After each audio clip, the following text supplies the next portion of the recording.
بسم الله الرحمن الرحيم الحمد لله رب العالمين والصلاة والسلام على سيد المرسلين وعلى آله وصحبه أجمعين أما بعد ബഹുമാനപ്പെട്ട സത്യവിശ്വാസികളെ, റബ്ബുൽ ഇസ്സത്ത് വിശുദ്ധ റമളാനിൽ നോമ്പ് പിടിക്കൽ നിർബന്ധമാക്കിയിരിക്കുന്നത്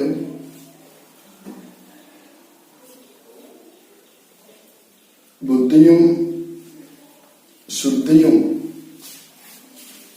നോമ്പെടുക്കാൻ ആരോഗ്യവുമുള്ള പ്രായം തികഞ്ഞവരുടെ മേലാണ് ഈ ഒരു ബാധ്യത അല്ലാഹു സുബ്ഹാനഹു വ തആല നിശ്ചയിച്ചിരിക്കുന്നത്.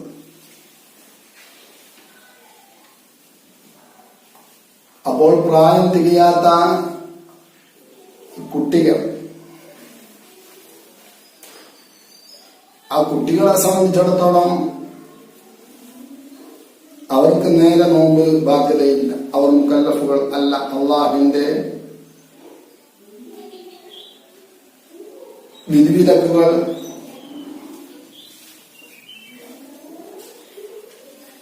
ബാധ്യത വരുന്നവരല്ലല്ലോ പ്രായം തികയാത്തവർ.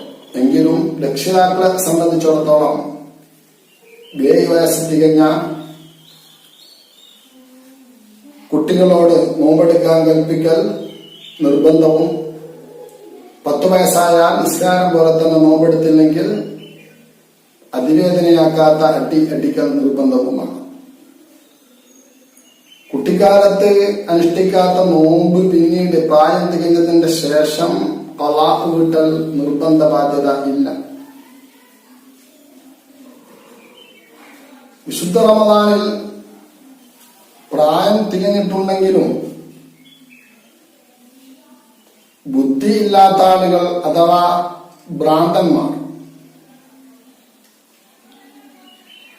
ഭ്രാന്തന്മാർക്കും റമദാനിൽ നോമ്പ് നിർബന്ധമില്ല. അവരുടെ നോമ്പ് അസാധുവാണ്, നോമ്പ് സാധുവാകുന്നതും അല്ല. ഭ്രാന്തി കാലത്തെ നോമ്പ് ഭ്രാന്ത് മാറിയതിനു ശേഷം പിന്നീട് റമദാനിന് ശേഷം ഖളാ വീട്ടലും നിർബന്ധമില്ല. ബുദ്ധി നഷ്ടപ്പെട്ടവരെ സംബന്ധിച്ചിടത്തോളം ബുദ്ധിയില്ലാത്ത കാലത്തുള്ള നോമ്പ് പിന്നീട് ഖളാ വീട്ടൽ ബാധ്യതയില്ല. കുട്ടികളെ സംബന്ധിച്ചിടത്തോളം പ്രായം തികഞ്ഞതിനു ശേഷം കുട്ടിക്കാലത്തെ നോമ്പും ഖളാ വീട്ടൽ നിർബന്ധ ബാധ്യത ഇല്ല. ഇനി പുണ്യ റമളാനിൽ സ്ത്രീകളെ സംബന്ധിച്ചിടത്തോളം അവരുടെ അശുദ്ധി സമയത്ത് അഥവാ ഹൈദ് ആർത്തവ സമയവും പ്രസവശേഷം രക്തം വരുന്ന ആ നിഫാസിന്റെ വേളയിലും നോമ്പ് അസാധുവാണ്, നോമ്പ് ശരിയാകുന്നതല്ല. ആ സമയം നോമ്പ് പിടിക്കാൻ പാടില്ല. എന്നാൽ ഹൈദ് നിഫാസ് കാരണം നഷ്ടപ്പെട്ട നോമ്പ് പിന്നെ റമളാനിന് ശേഷം അത് ഖളാ വീട്ടൽ നിർബന്ധ ബാധ്യതയാണ്. അതേപോലെ വിശുദ്ധ ശരീഅത്ത് രോഗികൾക്ക് നോമ്പ് നിർബന്ധമാക്കിയിട്ടില്ല. നോമ്പെടുത്താൽ നോമ്പ് സഹിയാകുമെങ്കിലും പ്രയാസമുള്ള രോഗികൾക്ക് നോമ്പ് നിർബന്ധ ബാധ്യതയില്ല. രോഗം മാറിയതിനു ശേഷം പിന്നീട് ഖളാ വീട്ടുകയാണ് അവരെ സംബന്ധിച്ചിടത്തോളം ബാധ്യത. നിയമമൊത്ത യാത്രക്കാർക്കും നോമ്പ് നിർബന്ധമില്ല. നോമ്പ് പിടിക്കാമെങ്കിലും നോമ്പ് നിർബന്ധമില്ല. ദീർഘയാത്ര 132 കിലോമീറ്റർ നീണ്ടു നിൽക്കുന്ന യാത്ര, നാടിന്റെ അതിർത്തി സുബഹിന്റെ മുമ്പ് വിട്ടുകിടന്ന, സുബഹിന്റെ മുമ്പേ നാട്ടിൽ നിന്ന് യാത്ര ആരംഭിച്ച് നാടിന്റെ അതിർത്തി വിട്ടുകിടക്കുകയും ലക്ഷ്യസ്ഥാനത്തേക്ക് മാത്രം ഏതാണ്ട് 132 കിലോമീറ്റർ നീണ്ടു നിൽക്കുന്ന യാത്രയാണെങ്കിൽ ആ വിധത്തിലുള്ള യാത്രക്കാർക്ക് നോമ്പ് നിർബന്ധ ബാധ്യതയില്ല. യാത്ര കൊണ്ട് ക്ഷീണവും ബുദ്ധിമുട്ടുമില്ലെങ്കിൽ നോമ്പെടുക്കലാണ് പുണ്യം.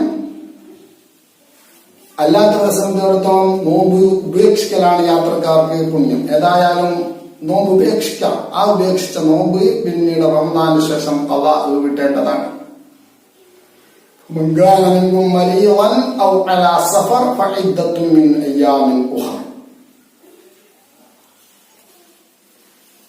ശമനം പ്രതീക്ഷിക്കപ്പെടുന്ന രോഗികളും, മാറാവ്യാധിയായ രോഗമല്ല, ശമനം പ്രതീക്ഷിക്കപ്പെടാത്ത രോഗിയല്ല, ആ രോഗികളുടെ വിധി മറ്റൊന്നാണ്, ശേഷം വിവരിക്കാം. ശമനം പ്രതീക്ഷിക്കപ്പെടുന്ന രോഗികളും രോഗം കൊണ്ട് പ്രയാസപ്പെടുന്നവർ, അതേപോലെ തന്നെ ഈ പറയപ്പെട്ട ദീർഘയാത്രയുള്ള യാത്രക്കാർ, നാടിന്റെ അതിർത്തി സുബഹിന്റെ മുമ്പ് തന്നെ വിട്ടുകിടന്ന യാത്രക്കാർ, അവർക്കും നോമ്പ് ഉപേക്ഷിക്കാം. പിന്നീട് റമദാനിന് ശേഷം ഖളാ വീട്ടുക എന്നതാണ് അവരുടെ ബാധ്യത. നോമ്പെടുത്താൽ നോമ്പ് സാധുവാകുന്നതാണ്. നോമ്പെടുക്കൽ അവർക്ക് നിർബന്ധമില്ല. ഇനി ഗർഭിണിയും മുലയൂട്ടുന്ന പെണ്ണും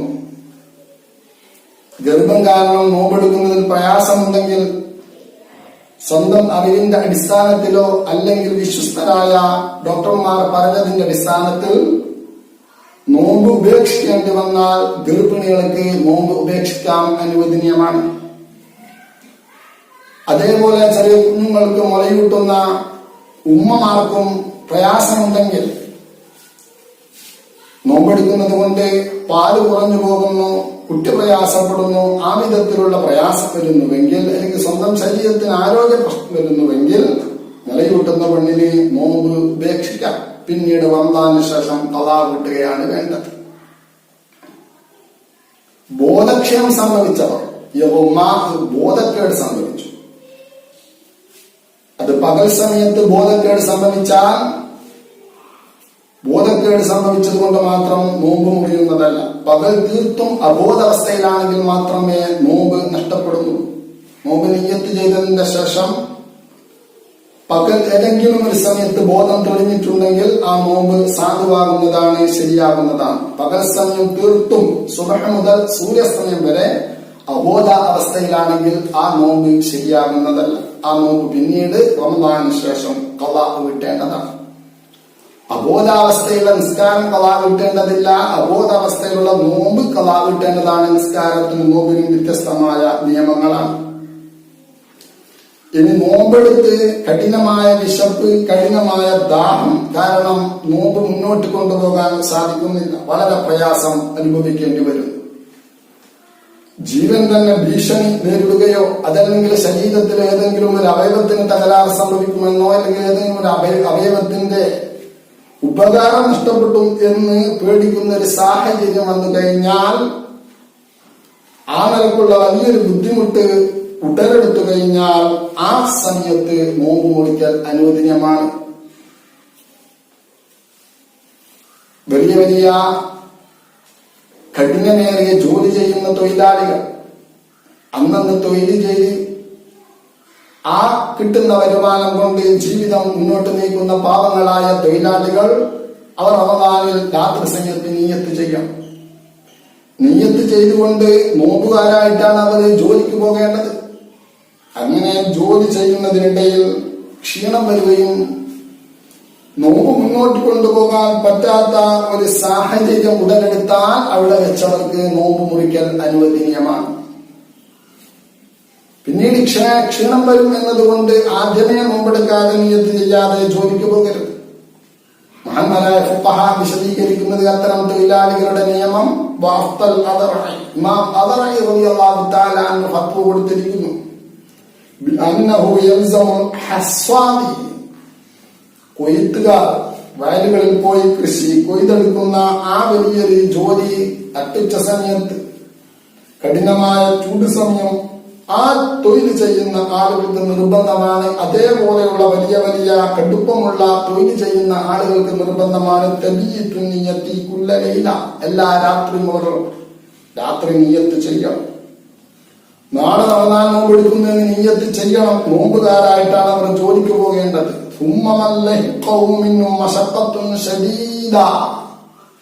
അങ്ങനെ ജോലി ചെയ്തുകൊണ്ടിരിക്കെ അവർക്ക് വലിയ പ്രയാസം നേരിടുമ്പോൾ അഫ്തറ, ആ സമയത്ത് അവർക്ക് നോമ്പ് മുറിക്കാവുന്നതാണ്. എല്ലാ പ്രയാസം നേരിടുന്നുണ്ടെങ്കിൽ ഫലാ നോമ്പ് മുറിക്കുകയും വരുത്. അല്ലാതെ തീരെ നിയ്യത്ത് ചെയ്യാതെ നോമ്പ് കരുതാതെ അവർ ജോലിക്ക് പോവുകയല്ല വേണ്ടത് എന്ന് ഫുഖഹ കൃത്യമായി വിശദീകരിച്ചിരിക്കുന്നു. നോമ്പ് മുറിക്കൽ നിർബന്ധമാകുന്ന സാഹചര്യമുണ്ട്. ഒരു ജീവി മുഹ്തറമായ രക്തത്തിന് വിലയുള്ള കൊല്ലപ്പെടാൻ പറ്റാത്ത ജീവി, കൊല്ലപ്പെടാൻ പറ്റുന്ന ജീവിയുമുണ്ടല്ലോ. കടിക്കുന്ന നായയെ കൊല്ലൽ അനുവദനീയമാണ്, ഉപദ്രവജീവികളെ കൊല്ലൽ അനുവദനീയമാണ്. അപ്പോൾ കൊല്ലപ്പെടാൻ പാടില്ലാത്ത ജീവി അപകടത്തിൽ അകപ്പെടുന്നത് കണ്ടാൽ അതിനെ രക്ഷപ്പെടുത്തേണ്ട ഒരു സാഹചര്യം വന്നു, രക്ഷപ്പെടുത്തണമെങ്കിൽ നോമ്പ് മുറിക്കേണ്ടി വരും. ക്ഷീണത്തോടുകൂടി രക്ഷപ്പെടുത്താൻ കഴിയില്ല.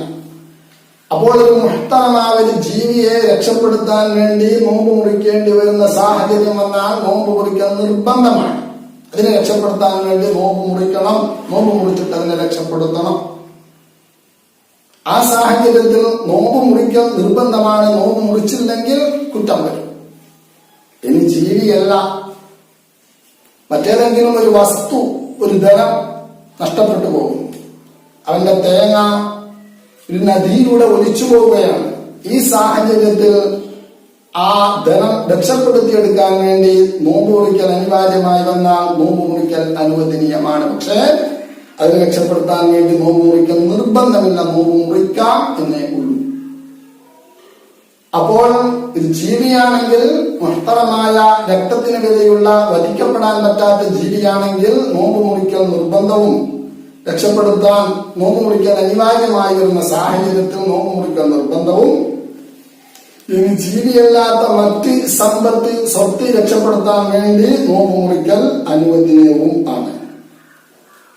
അപ്പോൾ ഈ പറയപ്പെട്ട രൂപങ്ങളിൽ നോമ്പ് മുറിക്കേണ്ടി വരുന്ന സാഹചര്യങ്ങളും നോമ്പ് മുറിക്കാൻ അനുവദനീയമായ സാഹചര്യങ്ങളിലും നഷ്ടപ്പെട്ട നോമ്പ് പിന്നീട് റമദാനിന് ശേഷം അത് ഖളാ വീട്ടേണ്ടതാണ്. എപ്പോൾ ഖളാ വീട്ടണം? റമദാനിന് ശേഷം അടുത്ത വർഷത്തെ റമദാൻ വരുന്നതിന്റെ മുമ്പ് ഖളാ വീട്ടേണ്ടതാണ്. അപ്പോൾ ആർത്തവ സമയത്ത് നഷ്ടപ്പെട്ട നോമ്പ്, പ്രസവ കാരണം നഷ്ടപ്പെട്ട നോമ്പ്, യാത്ര സമയത്ത് നഷ്ടപ്പെട്ട നോമ്പ്, രോഗസമയത്ത് നഷ്ടപ്പെട്ട നോമ്പ്, ഗർഭസമയത്ത് നഷ്ടപ്പെട്ട നോമ്പ്, കുഞ്ഞിനെ മുലകൊടുക്കുന്നത് കാരണം നഷ്ടപ്പെട്ട നോമ്പ്, അബോധാവസ്ഥയിൽ നഷ്ടപ്പെട്ട നോമ്പ്, അതേപോലെ മുഹ്തറമായ ജീവിയെ രക്ഷപ്പെടുത്താൻ വേണ്ടി നഷ്ടപ്പെട്ട നോമ്പ്, ഇത്തരം നോമ്പുകൾ പിന്നീട് അടുത്ത വർഷത്തെ റമദാൻ വരുന്നതിന്റെ മുമ്പ് ഖളാ വീട്ട് തീർക്കൽ നിർബന്ധ ബാധ്യതയാണ്. അതിനപ്പുറം പിന്തിക്കാൻ പാടില്ല. അതിനപ്പുറം പിന്തിക്കുന്നത് ഹറാമാണ്. ന്യായമായ കാരണം ഇല്ലാതെ പിന്തിക്കുന്നത് ഹറാമാണ്.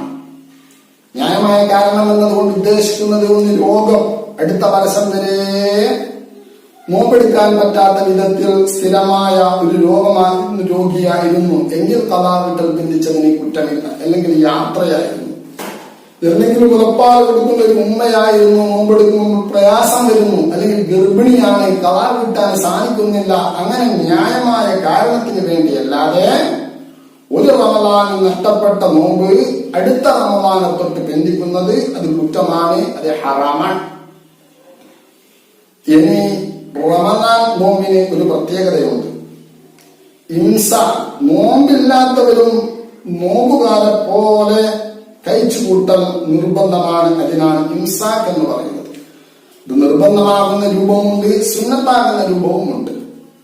കാരണമില്ലാതെ റമദാനിൽ ഒരാൾ നോമ്പ് എടുത്തില്ലെങ്കിൽ, നോമ്പ് ഉപേക്ഷിച്ചാൽ അന്നത്തെ പകലിൽ അയാൾക്ക് ഒന്നും അന്നപാനീയങ്ങൾ ഉപയോഗിക്കാൻ പാടില്ല, നോമ്പ് മുറിയുന്ന ഒരു പ്രവർത്തനവും ചെയ്യാൻ പാടില്ല. നോമ്പില്ല. നോമ്പ് നിയ്യത്ത് ചെയ്യാതെ, നോമ്പെടുക്കാത്ത, ന്യായമായ കാരണമില്ലാത്ത നോമ്പ് പിടിക്കാത്ത ആളുകൾക്ക് പകൽ സമയത്ത് നോമ്പുകാരെ പോലെ തന്നെ അവർ പ്രവർത്തിക്കാൻ നിർബന്ധമാണ്. അവർ ചെയ്യുന്ന ഓരോ കാര്യവും, നോമ്പ് മുറിക്കുന്ന എന്ത് പ്രവർത്തനം അവർ ചെയ്താലും അവർക്ക് നോമ്പില്ലെങ്കിലും അവർ നോമ്പുകാരെ പോലെ തന്നെ പ്രവർത്തിക്കണം. നോമ്പ് മുറിയുന്ന ഏത് പ്രവർത്തനം ചെയ്യുന്നതിനും വെവ്വേറെ തെറ്റുകുറ്റം അവർക്കുണ്ടാകുന്നതാണ്. ഇംസാക്ക് നിർബന്ധമാണ്. നോമ്പെടുക്കാത്ത ആളുകൾ, ശർഈയായ ഉദറില്ലാതെ നോമ്പെടുക്കാത്ത ആളുകൾ റമദാനിന്റെ പകൽ ഒന്നും കഴിക്കാൻ പാടില്ല, അവർക്ക് ഒരുവിധ ഭക്ഷണം കൊടുക്കാനും പാടില്ല. അവർ നോമ്പ് പോലെ തന്നെ അവർ കഴിച്ചു കൂട്ടാൻ നിർബന്ധമാണ്. ഇനി രാത്രി അബദ്ധത്തിൽ അബദ്ധം സംഭവിച്ചു, സ്വബഹ് ആയിട്ടില്ല, ഫജ്ർ സാദിക്ക് വെളിവായിട്ടില്ല എന്ന ധാരണയിൽ ഒരാൾ അത്താഴം കഴിച്ചു. പിന്നീട് മനസ്സിലായി താൻ അത്താഴം കഴിക്കുന്ന സമയത്ത് സ്വബഹ് ആയിരിക്കുന്നു എന്ന് പിന്നീട് വ്യക്തമായി കഴിഞ്ഞാൽ അദ്ദേഹത്തിന്റെ നോമ്പ് അസാധുവാണ്. കാരണം അദ്ദേഹം ഭക്ഷണം കഴിച്ചത് ഫജ്റിന് ശേഷമാണ്. രാത്രിയാണെന്ന ധാരണയിൽ ഭക്ഷണം കഴിക്കുകയും സത്യത്തിൽ അത് സുബഹിന്റെ ശേഷം ആണ് കഴിച്ചത്, രാത്രി സമയം കഴിഞ്ഞു പോയിട്ടുണ്ട് എന്ന് ബോധ്യപ്പെട്ടു കഴിഞ്ഞാൽ അദ്ദേഹത്തിന്റെ നോമ്പ് അസാധുവാണ്, പിന്നീട് ഖളാ വീട്ടേണ്ടതാണ്. അതോടൊപ്പം അന്നത്തെ ദിവസം നോമ്പുകാരെ പോലെ അവനും കഴിച്ചുകൂട്ടൽ നിർബന്ധമാണ്. ഇതാണ് ഇംസാക്ക് നിർബന്ധമാണ്. പകൽ സമയത്ത് അന്നപാനീയങ്ങളൊന്നും ഉപയോഗിക്കാൻ പാടില്ല. എന്നാൽ അവന് നോമ്പില്ല. നോമ്പുകാരനെ പോലെ അവൻ കഴിച്ചുകൂട്ടണം സൂര്യാസ്തമയം വരെ. പക്ഷെ അവന് നോമ്പില്ല, അവൻ പിന്നീട് നോമ്പ് ഖളാ വീട്ടേണ്ടതാണ്. ഇവിടെ ഇംസാക്ക് നിർബന്ധമാണ്. ഇനി ഇംസാക്ക് സുന്നത്താവുന്ന ചില രൂപമുണ്ട്. നോമ്പുകാരെ പോലെ ഒന്നും കഴിക്കാതെ കഴിച്ചുകൂട്ടൽ. ഒരു രോഗി, അദ്ദേഹം രോഗകാരണം നോമ്പെടുത്തില്ല, പിന്നീട് പകൽ സമയത്ത് അദ്ദേഹത്തിന്റെ അസുഖം മാറി, ഒരു ഉച്ചസമയമാകുമ്പോഴേക്ക് അസുഖം മാറി, നോമ്പെടുത്തിട്ടില്ല അദ്ദേഹം. എന്നാൽ അവിടെ നിന്നങ്ങോട്ട് സൂര്യാസ്തമയം വരെ നോമ്പുകാരെ പോലെ നോമ്പ് മുറിയുന്ന എല്ലാ കാര്യങ്ങളും തൊട്ട് ബന്ധായി നിൽക്കുക എന്നത് അവർക്ക് സുന്നത്താണ്. യാത്രക്കാരൻ നോമ്പെടുക്കാതെ യാത്ര ചെയ്തു, ആ ഇളവ് ഉപയോഗപ്പെടുത്തി യാത്ര ചെയ്തു, ലക്ഷ്യസ്ഥലത്തെത്തി, സൂര്യാസ്തമയത്തിന്റെ മുമ്പ് ഈ ലക്ഷ്യസ്ഥലത്തെത്തി. ഇനി അവിടെ നിന്നങ്ങോട്ട് ബാക്കി സമയം നോമ്പുകാരെ പോലെ നോമ്പ് മുറിയുന്ന കാര്യങ്ങളെ തൊട്ട് ബന്ധായി നിൽക്കുക എന്നത് സുന്നത്താണ്. അതേപോലെ ആർത്തവകാരി പകൽ സമയത്ത് ആർത്തവ രക്തം നിന്നു, അവിടെ നിന്നങ്ങോട്ട് ബാക്കി സമയം നോമ്പുകാരെ പോലെ നോമ്പുകാരെ മുറിയുന്ന എല്ലാ കാര്യങ്ങളെ തൊട്ടും ബന്ധായി നിൽക്കുക എന്നത് സുന്നത്ത്. അപ്പോൾ നോമ്പ് മുറിയുന്ന കാര്യങ്ങളെ തൊട്ട് ബന്ധായി നിൽക്കുക എന്നത് നോമ്പില്ലാത്തവർക്ക് സുന്നത്താകുന്ന രൂപവുമുണ്ട്, നിർബന്ധമാകുന്ന രൂപവുമുണ്ട്. ഇത് വേറിട്ട് വ്യത്യസ്തമായി മനസ്സിലാക്കേണ്ടതാണ്. ഇനി മുദ് നിർബന്ധമാകുന്ന ചില സന്ദർഭങ്ങളുണ്ട്. ശുദ്ധ റമദാനിൽ നോമ്പെടുക്കാൻ പറ്റാത്ത വിധത്തിൽ വാർദ്ധക്യ സഹജമായ ബുദ്ധിമുട്ട് നേരിടുന്ന പ്രായം ചെന്ന ആളുകൾ, അവർക്ക് നോമ്പെടുക്കാൻ പറ്റുന്നില്ല. അതേപോലെ മാറാവ്യാധിയായ, മാറുമെന്ന് പ്രതീക്ഷയില്ലാത്ത അസുഖങ്ങൾ കൊണ്ട് പ്രയാസപ്പെടുന്ന രോഗികൾ, ഈ രണ്ട് വിഭാഗം ആളുകൾക്ക് വിശുദ്ധ റമദാനിൽ നിർബന്ധമാകുന്നത് മുദ്ദാണ്. ഫിദിയ, മുദ്ദാണ് അവർ കൊടുക്കേണ്ടത്. അവർക്ക് നോമ്പല്ല നിർബന്ധം. അപ്പോൾ വാർദ്ധക്യ സഹജമായ പ്രയാസം നേരിടുന്ന വയസ്സന്മാർക്കും മാറുമെന്ന് പ്രതീക്ഷയില്ലാത്ത രോഗം കൊണ്ട് പ്രയാസപ്പെടുന്ന രോഗികൾക്കും റമദാനിൽ ഓരോ നോമ്പിന് ഓരോ മുദ് വീതം അവർ കൊടുക്കുകയാണ് വേണ്ടത്. ആ നാട്ടിൽ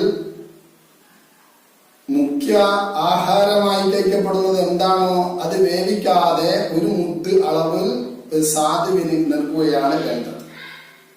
ഒരു മുദ് എന്ന് പറയുന്നത് ഏതാണ്ട് ഒരു 700-750 ഗ്രാം വരും.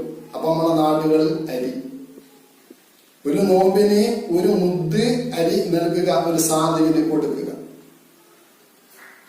അങ്ങനെ ഒരു മാസത്തെ നോമ്പ്, അത് 29 നോമ്പാണെങ്കിൽ 29 മുദ്, 30 നോമ്പാണെങ്കിൽ 30 മുദ് കൊടുക്കുക. എല്ലാം കൂടി ഒരാൾക്ക് വേണമെങ്കിൽ കൊടുക്കാം.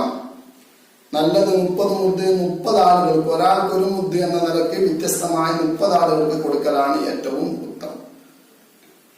അതെല്ലാം ഒന്നിച്ച് റമദാൻ അവസാനം കൊടുക്കാം. അല്ലെങ്കിൽ ഓരോ ദിവസത്തെ മുദ് അന്നന്ന് ഓരോ മുദ് വീതം അങ്ങനെ കൊടുക്കാം.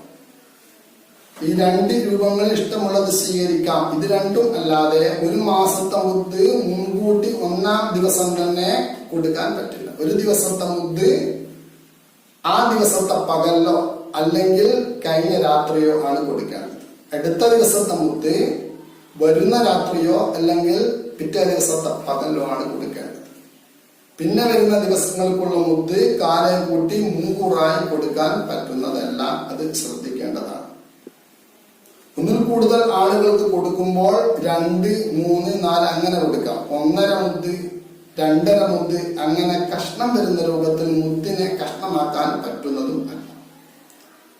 ഇത് കൊടുക്കേണ്ടത് ഫഖീർ, മിസ്കീൻ, സാധു. സകാത്തിന്റെ 8 അവകാശികൾപ്പെട്ട എല്ലാവർക്കും ഇത് കൊടുക്കാൻ പറ്റൂല. വാങ്ങുന്നവർ ഫഖീർ, മിസ്കീൻ തന്നെയായിരിക്കണം. അത് അത് നാട്ടിന്റെ പരിധിക്കുള്ളിൽ വെച്ച് കൊടുക്കണമെന്നില്ല, നാടിന്റെ പരിധിക്ക് പുറത്തും ഈ മുദ്ദ് നീക്കം ചെയ്യാൻ നഖൽ ചെയ്യൽ അനുവദനീയമാണ്. ഏതായാലും ഈ രണ്ട് വിഭാഗം ആളുകൾക്ക് നിർബന്ധം മുദ്ദാണ് അവർക്ക് നിർബന്ധം. അഥവാ ഭാഗ്യവശാൽ ആ അസുഖം മാറിയാൽ തന്നെ അവർ ആ നോമ്പ് ഖളാ വീട്ടേണ്ടതില്ല. ഭാഗ്യവശാൽ ആ സുഖം ഭേദപ്പെട്ടാൽ തന്നെ ഖളാ വീട്ടേണ്ടതില്ല, മുദ്ദാണ് നിർബന്ധം. അപ്പോൾ രോഗികൾ നോമ്പ് ഖളാ വീട്ടണം എന്ന് പറയുന്ന രോഗി അത് മാറുമെന്ന് പ്രതീക്ഷയുള്ള രോഗം കൊണ്ട് ബുദ്ധിമുട്ടുന്ന രോഗികളാണ്. ആ രോഗികൾക്ക് മുദ്ദ് നിർബന്ധമില്ല, അവർ ഖളാ വീട്ടുകയാണ് വേണ്ടത്, അവർക്ക് മുദ്ദില്ല. മാറുമെന്ന് പ്രതീക്ഷയില്ലാത്ത രോഗികൾക്ക് ഖളാ വീട്ടലില്ല, അവർക്ക് മുദ്ദാണ്. ഇത് രണ്ടും തമ്മിൽ വ്യത്യസ്തമായി വേറിട്ട് തന്നെ കാര്യം വ്യക്തമായി മനസ്സിലാക്കേണ്ടതാണ്. ഇനി ഖളാ വീട്ടുകയും മുദ്ദും രണ്ടും നിർബന്ധമാകുന്ന ചില സാഹചര്യമുണ്ട്. ഗർഭിണിയായ സ്ത്രീയും മുലയൂട്ടുന്ന സ്ത്രീയും അവർ കുട്ടിയുടെ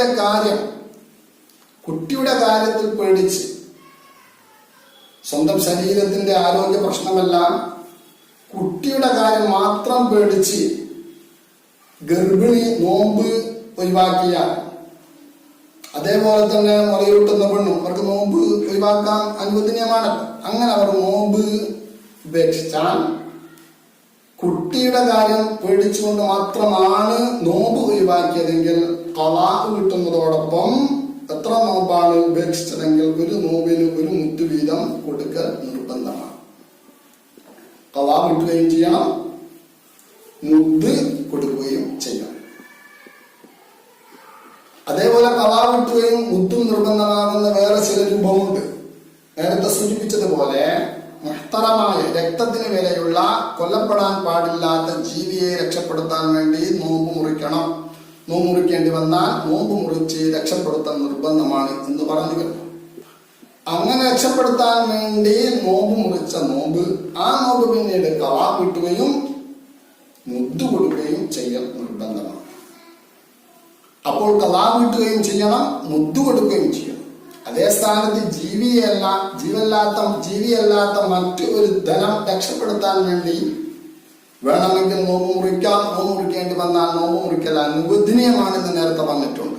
അങ്ങനെ നോമ്പ് മുറിച്ചാൽ അവിടെ നോമ്പ് ഖളാ കിട്ടിയാൽ മതി, മുദ്ദ് കൊടുക്കാൻ നിർബന്ധമില്ല. അപ്പോൾ ഒരു ജീവിയെ രക്ഷപ്പെടുത്താൻ വേണ്ടിയാണ് നോമ്പ് മുറിച്ചതെങ്കിൽ അവിടെ നോമ്പ് മുറിക്കൽ നിർബന്ധമാണ്. ആ നോമ്പ് ഖളാ കിട്ടുകയും വേണം, മുദ്ദും കൊടുക്കണം. ജീവിയല്ലാത്ത മറ്റൊരു ധനം രക്ഷപ്പെടുത്താൻ വേണ്ടി നോമ്പ് മുറിച്ചാൽ അവിടെ ഖളാ കിട്ടിയാൽ മതി, മുദ്ദ് കൊടുക്കേണ്ടതില്ല. പക്ഷെ മുദ്ദ് കൊടുക്കേണ്ടതില്ല എന്ന് പറഞ്ഞത് തന്റെ ധനമാണെങ്കിൽ, അവന്റെ ധനമാണെങ്കിൽ, മറ്റൊരാളുടെ ധനം രക്ഷപ്പെടുത്തിയതാണെങ്കിൽ അതിനു വേണ്ടി നോമ്പ് മുറിക്കാം. മറ്റൊരാളുടെ ധനം രക്ഷപ്പെടുത്തിയതാണെങ്കിൽ അവിടെ ഖളാ കിട്ടുകയും ചെയ്യണം, മുദ്ദും കൊടുക്കണം, നിർബന്ധമാണെന്ന് മഹാനായ ഇബ്നു ഹൈതമി റളിയല്ലാഹു തആല അവിടുത്തെ തുഫയിൽ വിവരിച്ചിട്ടുണ്ട്.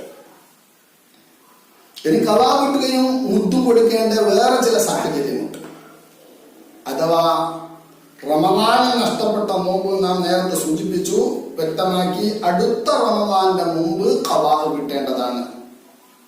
അപ്പൊ ന്യായമായ കാരണമില്ലാതെ അടുത്ത റമദാനെ തൊട്ട് ഖളാ കിട്ടൽ പിന്തിക്കാൻ പാടില്ല. അങ്ങനെ പിന്തിക്കുന്നത് ഹറാമാണ്. അപ്പോൾ ഒരു വർഷം, ഉദാഹരണം ഈ വർഷത്തെ റമദാനിൽ ആർത്തവ സമയത്ത് നഷ്ടപ്പെട്ട നോമ്പ് അടുത്ത റമദാന്റെ മുമ്പ് ഖളാ കിട്ടി തീർക്കേണ്ടതാണ്. അപ്പോൾ അടുത്ത റമദാനെ തൊട്ടും ഖളാ കിട്ടൽ പിന്തിച്ചാൽ, ന്യായമായ കാരണമില്ലാതെ ഖളാ കിട്ടൽ പിന്തിച്ചാൽ കുറ്റക്കാരാണ് എന്നതിന് പുറമെ മുദ്ദ് കൊടുക്കാൻ നിർബന്ധമാണ്. ഖളാ കിട്ടുകയും ചെയ്യണം, പിന്തിച്ചതിന്റെ പേരിൽ മുദ്ദ് കൊടുക്കൽ നിർബന്ധമാണ്. ന്യായമായ കാരണമില്ലാതെ പിന്തിച്ചാൽ മുദ്ദ് കൊടുക്കണം. മുദ്ദ് കൊടുക്കുന്നത് കൊണ്ട് ഈ കുറ്റത്തിന് രക്ഷപ്പെടൂല. പിന്തിച്ചത് എന്നതൊരു കുറ്റം, അത് വേറെ. അതിന് പുറമെ പിന്തിച്ചതിന്റെ പേരിൽ മുദ്ദ് നിർബന്ധമാവും. ഇപ്പൊ 10 നോമ്പ് പിന്തിച്ചാൽ ഖളാ വിട്ടൽ 10 മുദ്ദ് നിർബന്ധമാണ്. 30 നോമ്പ് പിന്തിച്ചാൽ 30 മുദ്ദ് നിർബന്ധമാണ്. ഒരു വർഷം പിന്തിച്ചതിനാണ് ഒരു മുദ്ദ്. പിന്നെ പിറ്റേത്തെ വർഷം പിന്നെയും പിന്തിച്ചാൽ ഒരു നോമ്പിന് 2 മുദ്ദ്. അങ്ങനെ 10 വർഷം 10 നോമ്പ് 10 വർഷം പിന്തിച്ചാൽ 100 മുദ്ദ് നിർബന്ധമാകുന്നതാണ്. ആവർത്തിക്കുന്നതിനനുസരിച്ച് ഖളാ വീട്ടൽ ബന്ധിക്കൽ വർഷങ്ങൾ കടന്നു പോകുന്നതിനനുസരിച്ച് മുദ്ദ് കൂടിക്കൊണ്ടേയിരിക്കും. ഇത് പ്രത്യേകം മനസ്സിലാക്കേണ്ടതാണ്. അതേ സ്ഥാനത്ത് ന്യായമായ കാരണത്തിന്റെ പേരിലാണ് ബന്ധിച്ചതെങ്കിൽ നോമ്പെടുക്കാൻ ഖളാ വീട്ടാൻ പ്രയാസം വന്നു. കാരണം ചെറിയ കുഞ്ഞുണ്ട്, പലപ്പാൽ കുടിക്കുന്ന കുട്ടി, അതുകൊണ്ട് നോമ്പെടുക്കാൻ പറ്റുന്നില്ല. അല്ലെങ്കിൽ ഗർഭിണിയായതിന്റെ പേരിൽ ഖളാ വീട്ടാൻ പറ്റുന്നില്ല. അല്ലെങ്കിൽ രോഗം കാരണം ഖളാ വീട്ടാൻ ബുദ്ധിമുട്ട് സംഭവിച്ചു. അങ്ങനെ ഒരു വർഷം നീണ്ടു നിൽക്കുന്ന അടുത്ത റമദാന് വരെ ഈ കാരണം നീണ്ടു നിന്നാൽ അത് ന്യായമായ കാരണത്തിന് വേണ്ടിയാണ് ബന്ധിച്ചത്. ആ ബന്ധിച്ചതിന്റെ പേരിൽ മുട്ടുകൊടുക്കേണ്ടതില്ല, ഖളാ വീട്ടിയാൽ മതി. ഇനി മരിച്ചവരെ തൊട്ട് മുട്ടുകൊടുക്കൽ നിർബന്ധമാകുന്ന സന്ദർഭമുണ്ട്.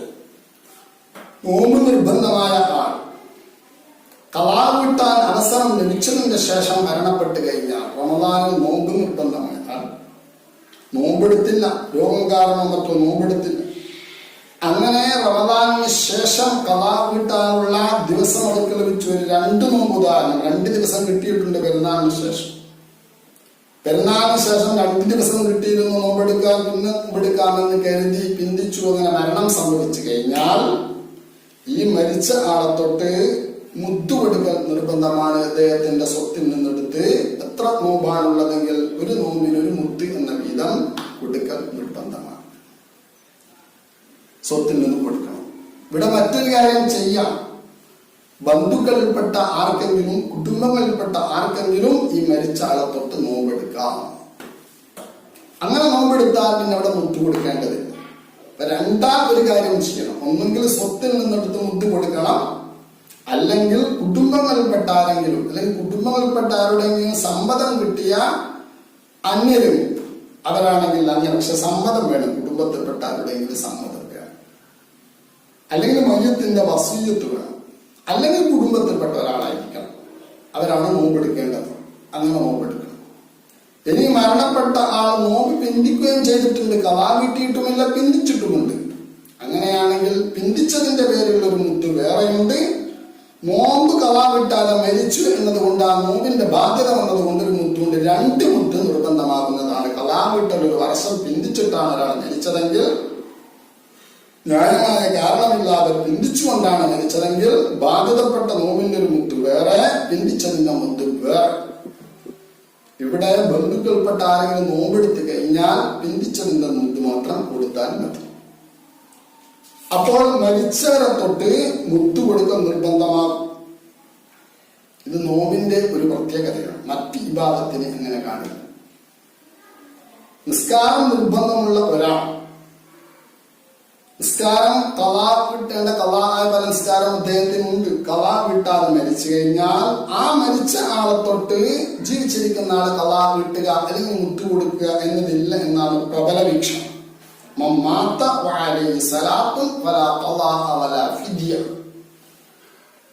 നിസ്കാരം ഖളാഉള്ള ഒരു വ്യക്തി മരണപ്പെട്ടു, എന്നാൽ ജീവിച്ചിരിക്കുന്ന ഒരാൾ, കുടുംബത്തിൽപ്പെട്ട അല്ലെങ്കിൽ അവരുടെ സമ്മതം ലഭിച്ച അന്യർ ആർക്കും തന്നെ മരിച്ച ആളെ തൊട്ട് അദ്ദേഹത്തിന്റെ നിസ്കാരം ഖളാ വിട്ടാൻ പറ്റൂല. അവിടെ മുദ്ദ് കൊടുത്ത് ഫിദ്യ കൊടുക്കാനും മാർഗമില്ല, ഖളാ വിട്ടാനും മുദ്ദ് കൊടുക്കാനും ഒന്നും മാർഗമില്ല. നിസ്കാരത്തിൽ നോമ്പ് പോലെയല്ല. ഇതാണ് പ്രബല വീക്ഷണം. എന്നാൽ ഒരു കൂട്ടം ഫുഖഹാ പറയുന്നു, നോമ്പ് പോലെ തന്നെ നിസ്കാരം ബാധ്യതയുള്ള ഖളാ വിട്ടേണ്ട ഒരാൾ ഖളാ വിട്ടാതെ മരിച്ചു കഴിഞ്ഞാൽ ജീവിച്ചിരിക്കുന്ന കുടുംബങ്ങൾക്ക് ഖളാ വീട്ടാം അദ്ദേഹത്തെ തൊട്ട്, അല്ലെങ്കിൽ മുദ്ദ് കൊടുക്കാം എന്ന് അഭിപ്രായപ്പെട്ട ഇമാമുകളുണ്ട്. ഇമാം സുബിക്ക് റളിയല്ലാഹു തആല എന്നു തന്റെ കുടുംബത്തിൽപ്പെട്ട ബന്ധുക്കൾപ്പെട്ട ചിലർ മരിച്ചപ്പം അങ്ങനെ ചെയ്തു എന്ന് നമ്മുടെ ഗ്രന്ഥങ്ങളിൽ രേഖപ്പെടുത്തിയിട്ടുണ്ട്. അപ്പോൾ ആ അഭിപ്രായം സ്വീകരിച്ചുകൊണ്ട് ആ മരണപ്പെട്ട ആളെ തൊട്ട് അദ്ദേഹത്തിന് ബാധിതപ്പെട്ട നിസ്കാരം എത്രയാണോ ആ നിസ്കാരം ജീവിച്ചിരിക്കുന്ന കുടുംബങ്ങൾക്ക് നിർവഹിക്കാം, അല്ലെങ്കിൽ മുദ്ദ് കൊടുക്കാം. ഈ അഭിപ്രായം ബഹുമാനപ്പെട്ട ശൈഖ് സൈനുദ്ദീൻ മഖ്ദൂം റളിയല്ലാഹു തആല അൻഹു തങ്ങൾ തന്റെ ഫത്ഹുൽ മുഈനിൽ രേഖപ്പെടുത്തിയിട്ടുണ്ട്. അപ്പോൾ കാര്യങ്ങളാണ് മുദ്ദുമായി ബന്ധപ്പെട്ട് നമുക്ക് മനസ്സിലാക്കാനുള്ളത്. കാര്യങ്ങൾ വേണ്ടതുപോലെ പഠിച്ചു മനസ്സിലാക്കാൻ അല്ലാഹു തൗഫീഖ് നൽകട്ടെ.